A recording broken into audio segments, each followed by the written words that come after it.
Hey everybody, Mrs. Logus again. This is the Chapter 10 review packet. I'm going to do the second page, numbers 10 through 14.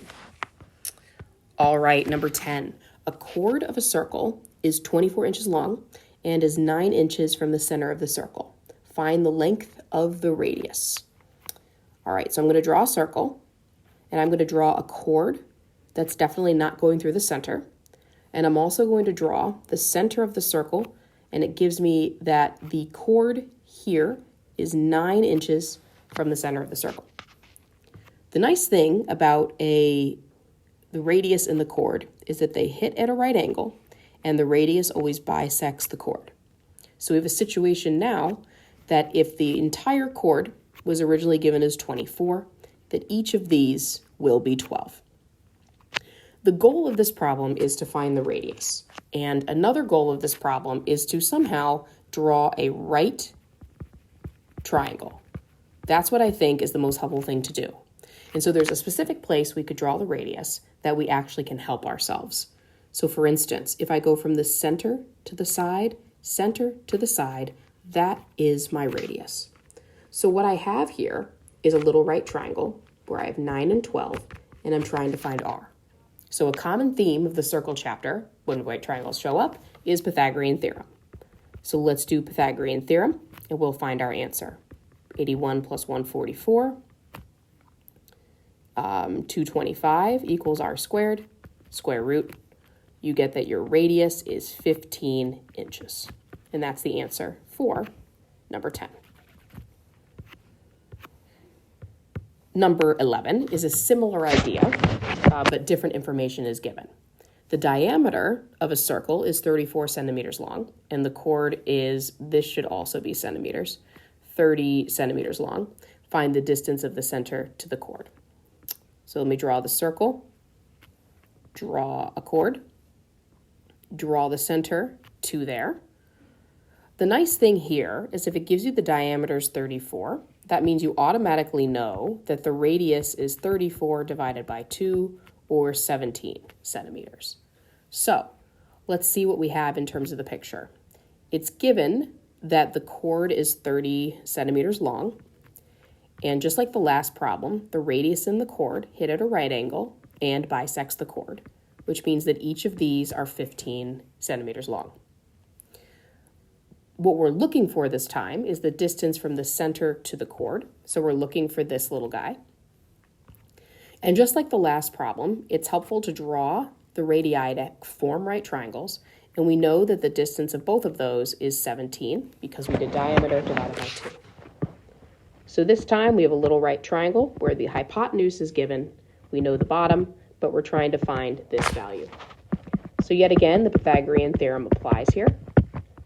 X squared plus 225 equals 289. X squared equals 64. If you subtract that over. So your answer would be X equals 8 centimeters. And yes, this is supposed to say centimeters, not inches. Number 12 is a theorem that is very helpful. So it says B and D are points of tangency. And whenever you have two tangent lines outside of a circle, they are equal to each other in length. So AB is congruent to AD. And so what we can do is set x squared minus 6x equal to 2x plus 48. And as soon as I have an x squared, I'm going to move everything over and set this equal to 0 because I want to factor this. So two numbers that multiply to be 48 and add to be 8 is negative 12 plus 4. So I have two possible answers of positive 12 and negative 4. I think what's interesting about this example is if I check my values, I believe both of them work. Because if I were to check x equals 12 first into each segment, I'd have 12 squared minus 6 times 12, and I would have 2 times 12 plus 48. This would give me a segment length of 72, and this also gives me a segment length of 42, so this works. The issue is the negative 4. There's been a lot of times where a negative value does not work. However, in this circumstance, if I plug -4 both into both segments to see if it causes a negative segment length, I'd get -4 squared minus 6 times -4, which would be 16 plus 24, or 40. And if I take -4 and plug it into the other value, that would be -8 plus 48, which is also positive 40. So there's no negative segment lengths, so both values work.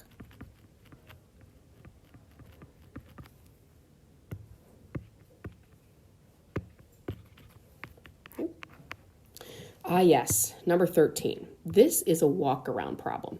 It says the goal is to find the length of UW at the end, so we want to find all of this at the end of the problem. To start, consider letting WN equal X and walk around the shape. Okay, so here's how I would suggest doing this problem. It's actually using the same idea as number 12, that when you have two tangent lines, which I have tangent line, tangent line, tangent line, tangent line all the way around, these two segments are equal. So it means that these two segments here are equal, which means I can also call that little one X, which means that this segment can be abbreviated as 12 minus X, because I know the whole thing is 12 and you can subtract X, which means that this one is also 12 minus X. So if I keep going with this idea, this part of the line, the entire thing is 18, would be 18 minus all of 12 minus X. So that'd be 18 minus 12, and then if I distribute that negative, it becomes plus X, or 6 plus X. So if that's 6 plus X, this is 6 plus X. So then this segment is the whole thing of 22 minus 6 plus X. So that would be 22 minus 6 minus X, or 18 minus X. And if that's 18 minus X, this is 18 minus X. And so what we did was we walked all the way around the shape, and now my goal is to find UW. So UW equals the X plus the 18 minus X, or these two pieces together. And if I notice, the X's cross out, so my answer is just 18. So the length of UW is 18.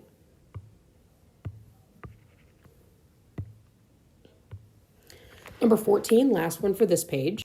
This one is reviewing the idea of arc length. Now, to remind you from the last test, arc length is the degrees out of 360 multiplied by your circumference. Now, what we're doing is trying to find the length of that segment. And the length is, in this particular case, it's yards, it could be centimeters, it could be inches. But we're only talking about a portion of the circle. In this case, we have 120 out of 360 degrees taken up. And we're multiplying that by the circumference, which is 2 pi r. So we're going to multiply this by 2 pi r. But in this case, the r is 12. So if we take this as pieces, what we're doing with this is finding the entire perimeter and then multiplying it by what portion is taken up. 12 over 360 is really 1/3 of 2 times pi times 12. This piece right here is 24 pi.